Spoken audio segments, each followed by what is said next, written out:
While Pope Francis is being discharged from Gemelli and the Vatican is trying to reassure the world in the sacred palaces, there is talk of nothing else. Conclave. Something is moving, something hidden. A confidential document is said to be circulating among the Cardinals. 7 clear points, a merciless diagnosis, and a direct message for those who will be called to elect the next pope. Who wrote it, and why now? Stay with me. What is happening behind the Vatican walls is more serious than it seems. Among the most frequent issues around which observers focus their attention is the role of the Vatican Bank, officially known as the Institute for the Works of Religion, IOR. Since its foundation after World War II, the Institute has been involved in numerous controversial events, often the subject of journalistic investigations, legal proceedings, and confidential documents leaked over time. The most recent news confirms that the issue is far from being overcome. On several occasions, the IOR has ended up at the center of suspicious transactions, unclear money movements, and proceedings managed with criteria that are not always in line with international banking supervision standards. Despite repeated announcements of reform and transparency, the widespread perception among many analysts is that the structure continues to operate within an environment that resists effective change. It is therefore not surprising that, at a time when hypotheses about a possible conclave in the coming months are once again circulating, the Vatican financial question should once again emerge as a determining factor. Some prelates have reportedly already begun contacts and reflections in view of a possible papal election, even if the Holy See continues to send reassuring messages on the stability of the present pontificate. The impression, however, is that discreet preparation for a change of leadership has already begun. One of the most discussed episodes of recent weeks concerns a decision by the Vatican judiciary that has raised many doubts in legal and media circles, both religious and secular. This is the investigation linked to the appeal of Libero Malone, former Auditor General of the Holy See, who claims he was forced to resign in 2017 after discovering irregularities in the accounts and internal financial movements. According to what has emerged, the Vatican Court of Appeal has ruled that a significant part of the evidence collected by the defense cannot be admitted because it is considered immoral and indecent. This is not because of its intrinsically illicit content, but because it could damage the reputation of high-ranking officials of the Curia who are not formally accused. The decision has provoked strong reactions in legal circles. One of Malone's lawyers resigned, calling the criteria with which the possibility of presenting documentation relevant to the case was limited unprecedented.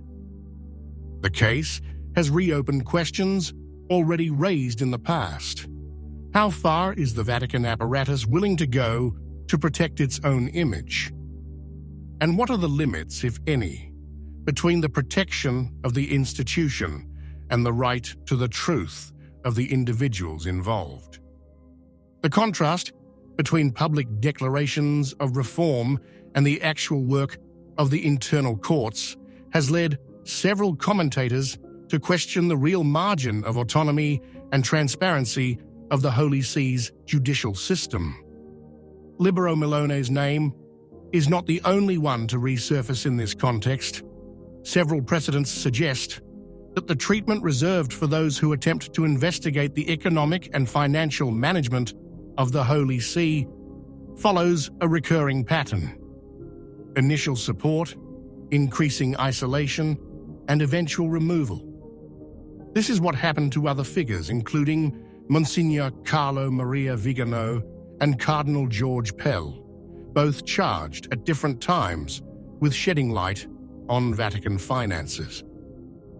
The case of Cardinal Pell is particularly emblematic. After discovering irregular flows of millions, he was involved in a legal proceeding in Australia on accusations that later would prove unfounded. His acquittal by the Australian High Court was interpreted by many observers as confirmation of an operation aimed at neutralizing his reformist action. Even in that case, the sequence was eloquent: discovery of shady funds, forced displacement, media and judicial process, and finally rehabilitation when the damage was already done. In the face of a situation judged by many to be increasingly compromised in terms of internal management, there are increasing signs of discreet but concrete preparation for a possible conclave. Despite official reassurances that the state of health of the current pontificate does not suggest any imminent changes, some internal sources report that several cardinals have already begun informal consultations to guide the succession. One element that has fueled these hypotheses is the diffusion of a document signed with the pseudonym Demos II, which recalls a previous text attributed, according to some journalistic reconstructions, to Cardinal George Pell. In that first intervention, the anonymous author outlined a series of critical issues of the current pontificate, suggesting that the next pope will have to decisively address problems of a doctrinal, moral, and institutional nature. The second document, which appeared in 2024, follows the same approach and proposes a sort of minimum agenda for a possible future leadership of the Church. Among the points indicated are the need to re-establish doctrinal clarity, strengthen episcopal collegiality, respect canon law in internal processes, and ensure more solid theological formation for the members of the College of Cardinals.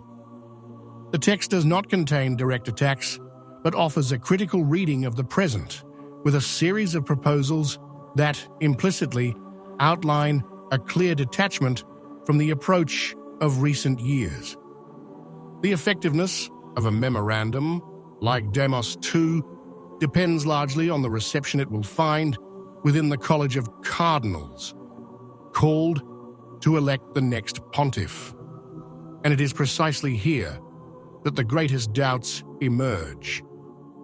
According to several analyses, the current composition of the college reflects choices oriented more towards geographical and representative criteria than towards a homogeneous theological formation. In many recent appointments, local roots or a pastoral profile have been privileged, often to the detriment of doctrinal preparation and knowledge of traditional liturgical languages. On several occasions, internal observers have pointed out that a significant number of cardinal electors do not have a thorough knowledge of the main contemporary theological questions, nor are they familiar with Latin, the official language of the Church.